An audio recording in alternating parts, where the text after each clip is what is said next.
Hey guys, we're going to go ahead and continue our lesson for today with 10.6, and we're going to be learning a few more theorems regarding angles and arcs. So let's go ahead and jump straight into it. So in challenge number 1, we want to go ahead and draw a picture that represents each of the scenarios given down below.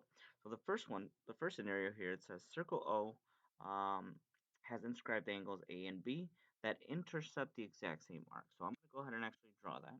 So here is circle O, all right? And I have two inscribed angles. I'm going to go ahead and call this one inscribed angle A. Okay.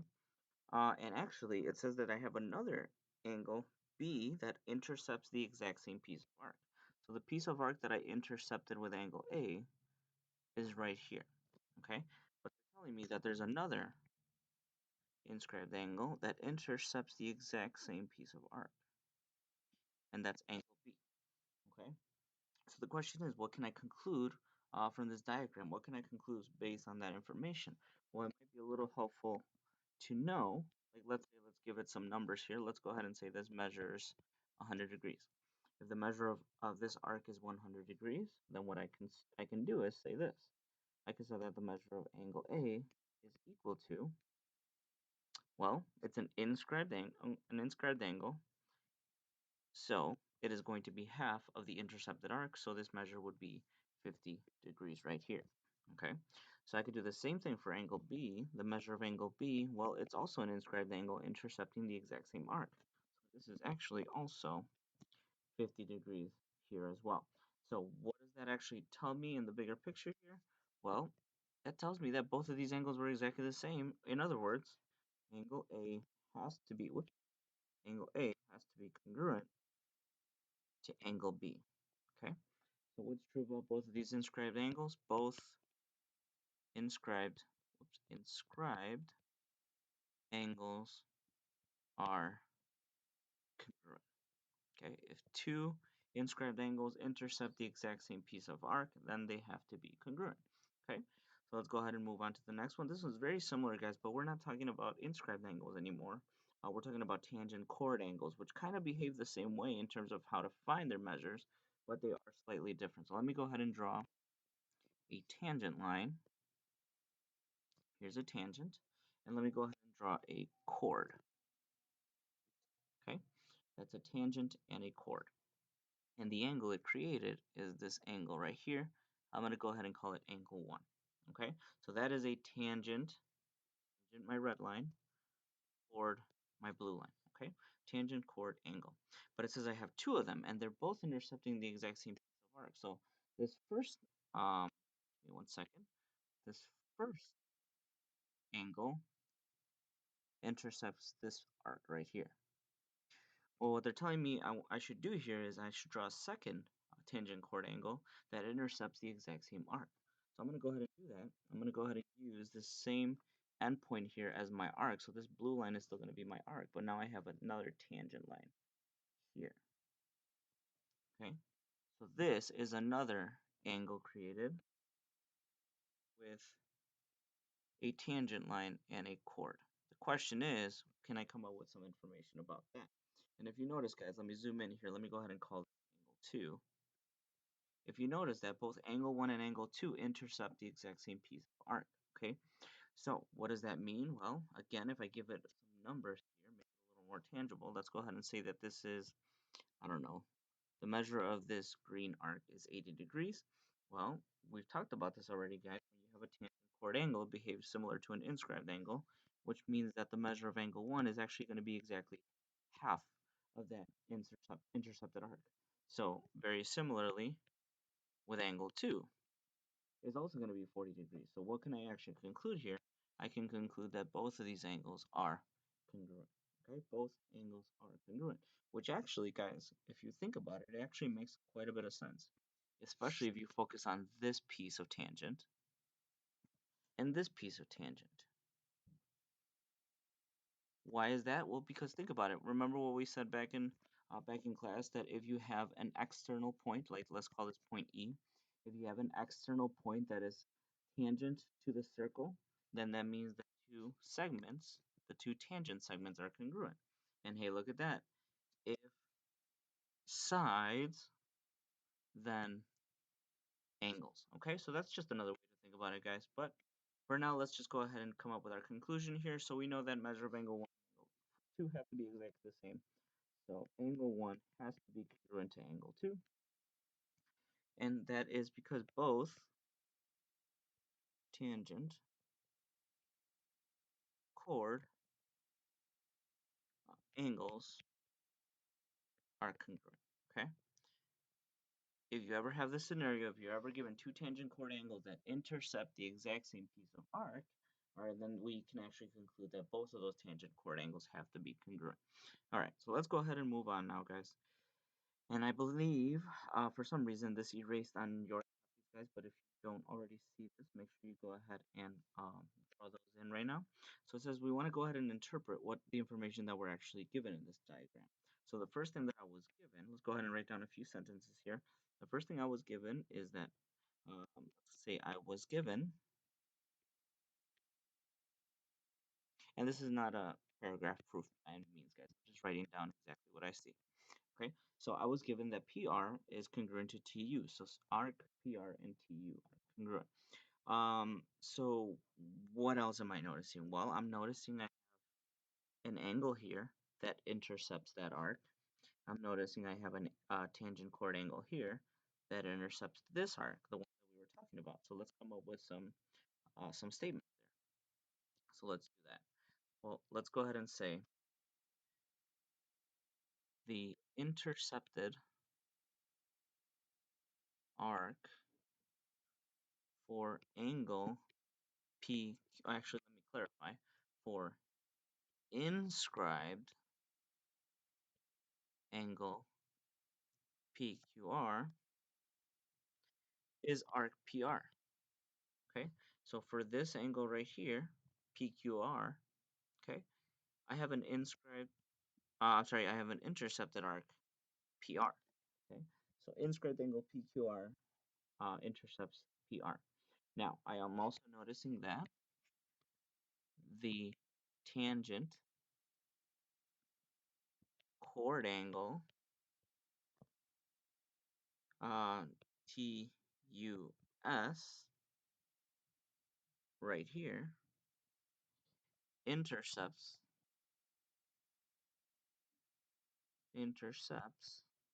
arc TU. Okay, so the piece of arc that it intercepts is this right here. Well, now wait a minute, guys. Think about that real quick.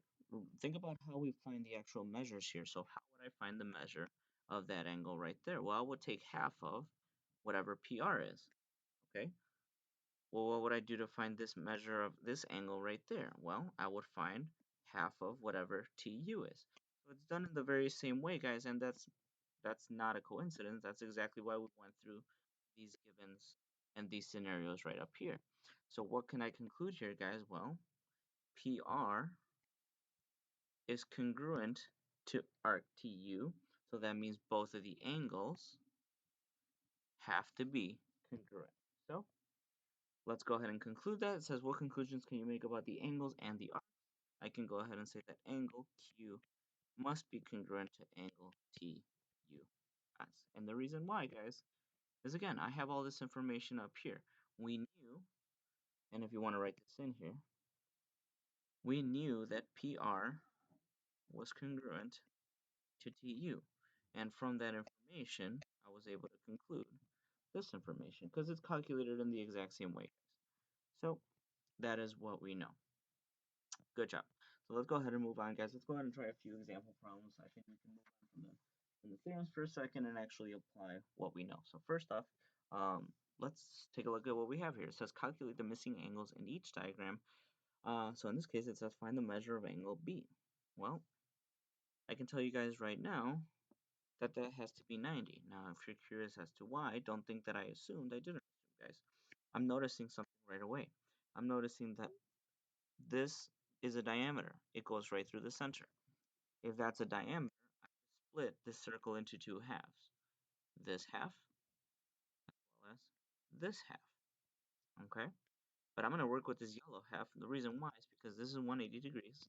And if you look closely, guys, let me erase this for just a second. Angle B traps that piece of arc inside of the angle, guys. All right, it's the intercepted arc for angle B. And once again, like we just figured out, the inscribed angle is always half of the intercepted arc. So this has to be half of 180, so 90 degrees. Okay, so the measure of angle B is 90 degrees. Awesome. Let's go ahead and try this next one. So it says we want, let's see, we have that BC. So the measure of BC here is 5. The measure of AC is 12. And let's see, what else do we know? Well, we know that we want to find the measure of angle B. Okay, well, we're going to go ahead and try to figure this out here in just a second. Now, we didn't get so lucky here because the intercepted arc was not given to us. We would have had to know what this is. Okay, and that's not a semicircle. We don't actually know that yet. We don't know that that's 90 or anything like that. But what we can do is this. Even though we couldn't conclude that there, I still see a diameter here, guys. So what does that tell me? That tells me this arc right here is 180. Now, you might not think that that's that helpful, but it actually is, and here's why. So angle B is not the inscribed angle that makes that intercepts that arc. However, angle C is. Okay, angle C intercepts that arc. So to show you and prove that to you, here's angle C. Here's the two segments that make up angle C. Okay, it traps that piece of arc inside of it. It traps that green portion inside of it. That means that angle C has to be a right angle. Well, okay, so what? How does that help me? Well, it helps you guys because of this. Focus your attention now on this triangle. Okay, go ahead and do a little bit of highlighting here so you guys can see it a little easier. Focus your attention on that triangle, guys. Now, we still don't know what the rest of the measures of the angles are. We still don't know what the measure of angle B is. However, we are given enough info for that. Think about it, guys. What did we used to do in the past? Okay, when we were looking for the measure of an angle. To find the measure of an angle, we relied on SOHCAHTOA. Okay, we had to do a little bit of trig here. Now, for the measure of the angle, it was a little bit harder because we had to apply something called inverse trig. That is when we used inverse sine, inverse cosine, or inverse tangent. Okay, but before I even get ahead of myself here, let's go ahead and label everything according to angle B. So, according to angle B, this is the opposite side. The adjacent is always across from the 90, so, or sorry, the hypotenuse, I'm sorry, is always across from the 90-degree angle, okay? And then that means that this 5 here has to be the adjacent. So by looking at that, guys, I'm noticing I have some info here, I have some info here, I got nothing over here. This is not helpful. So the question is, what uses opposite and adjacent? Well, that would be tangent. So the tangent of some angle B, I have no idea what it is. It's going to be 5. Oh, I'm sorry.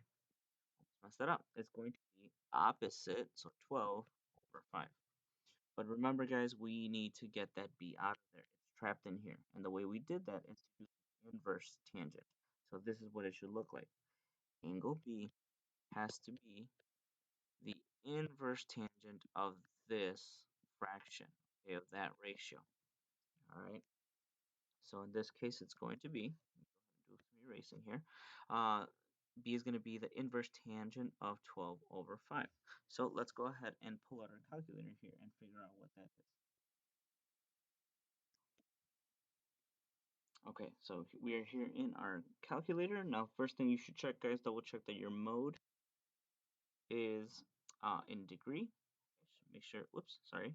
Should make sure that you are in degree mode, and it looks like I am right down here. I am in degree mode. So let me get out of there. So we have to go ahead and type in the inverse tangent of 12 over 15. So second tangent, 12 over 5. Let's see what we get.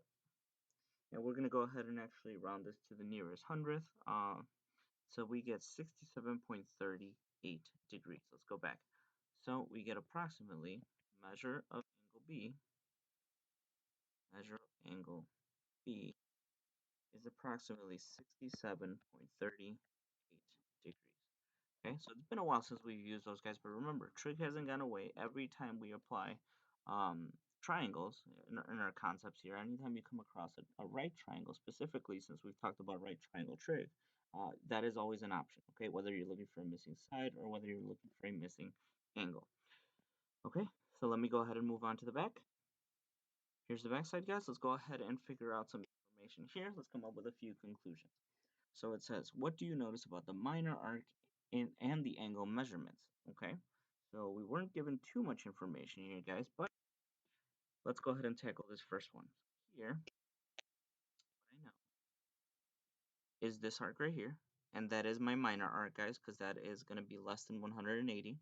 Okay, so yes, this is a minor arc.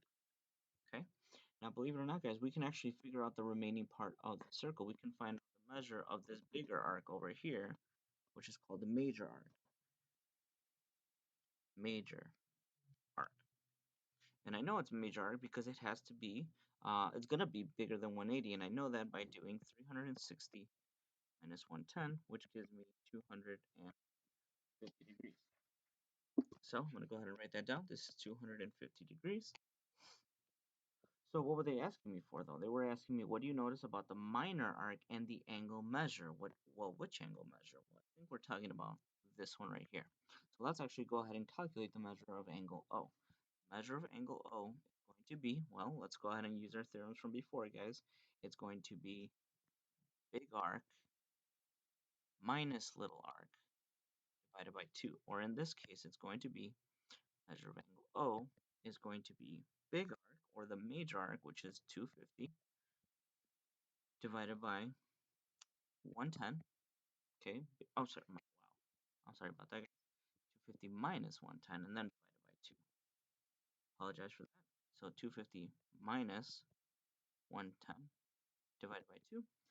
So that's going to be, let's see, that's going to be 140. 140 divided by 2 is going to give me 1. But again, sorry about that, guys. 70 degrees. Okay, so the measure of angle O is 70 degrees. Well, I still haven't noticed much, so let's go back to the question. The question says, what do you notice about the minor arc and the angle measure? Well, I don't see anything just yet, but let's go ahead and see if we can figure it out by doing the next problem. Maybe you guys can help me come up with something. So here we have this major arc of 280 degrees.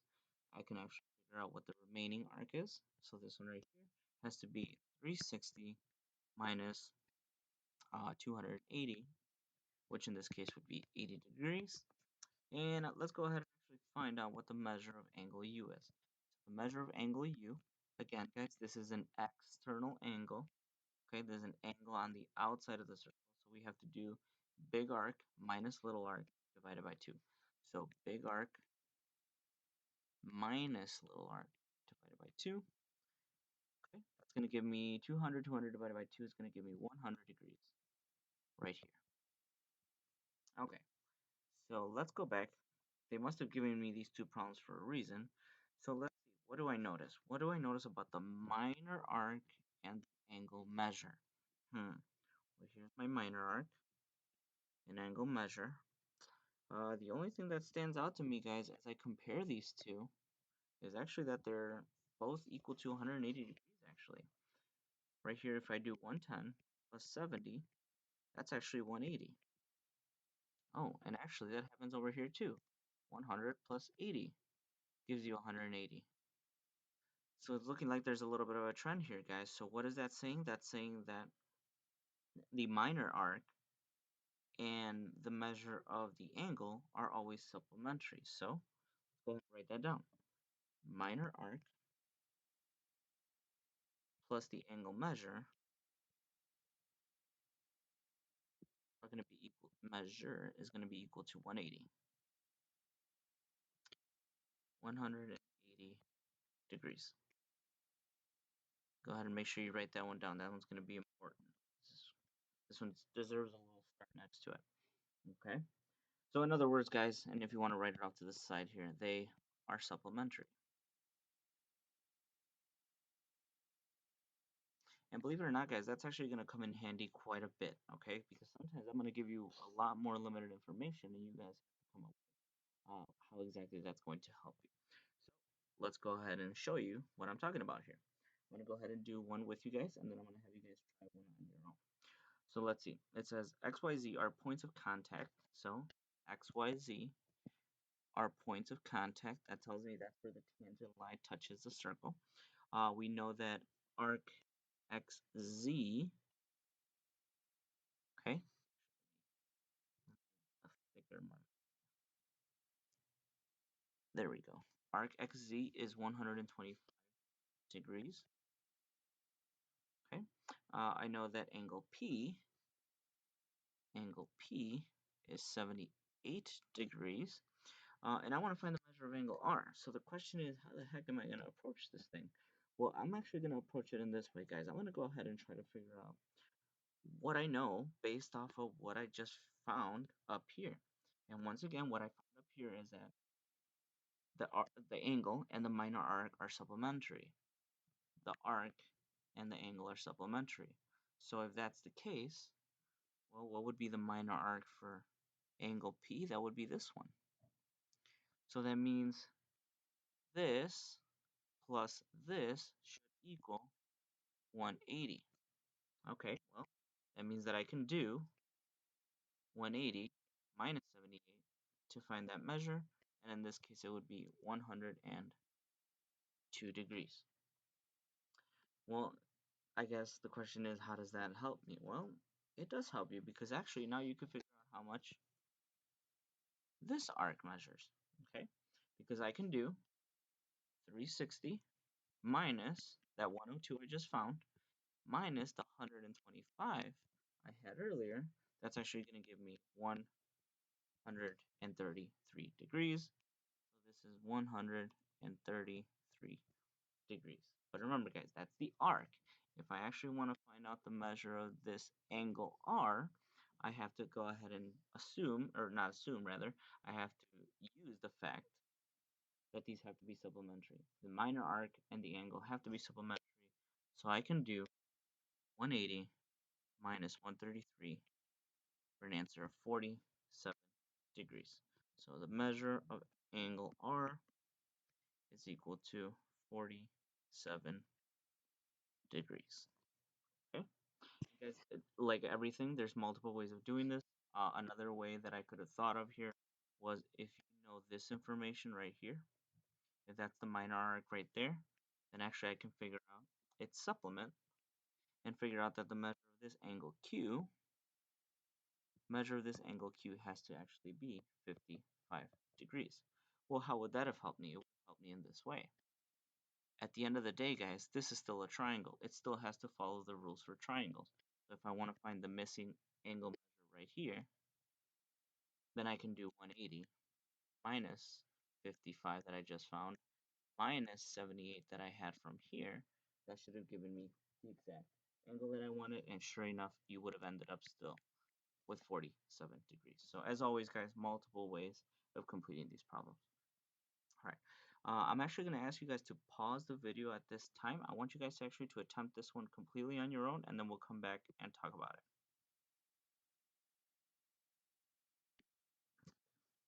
Okay, guys, so I have a little bit of information down already. We knew that the measure of arc DB was 130 degrees. The measure of angle ABC is 87 degrees. Now they're asking me for three things: the measure of arc AC, the measure of angle ADC, as well as the measure of angle DAB. So let's go ahead and do a little bit of work here, guys. Well, the first thing that I'm noticing is this. They're asking me for arc AC, and I already found out that that is actually 174 degrees. Well, how did I know that? And here's how, guys. Angle ABC cuts out that portion of the circle. That's the piece of arc that gets trapped in there. So that means, again, the intercepted arc is always double the size of the inscribed angle, or vice versa.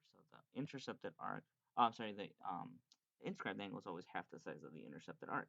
So if I double that 87 in size, I get 174 degrees. Now, I can tell you guys also right now that the measure of angle ADC is actually going to be also 87 degrees. Now, why is that? Well, once again, guys, take the time to actually find the piece of arc cut out by angle ADC. And if you look closely, guys, that's the exact same piece of arc we found earlier. Okay, and just like our theorem that we learned at the beginning of this lesson, guys, it intercepts the same piece of arc, which means it has to be congruent to the other angle given, which was ABC. And then finally, we're going to go ahead and write that down, 87 degrees. And then the last thing I want to go ahead and do is find the measure of angle DAB. Now, DAB is right here, okay? And once again, what I'm going to do is trap the piece of arc, the piece of arc that's trapped inside of that angle, and that's 130 degrees. So we can find half of that for the measure of angle DAB, which would be 65 degrees. So here are our three answers for this problem.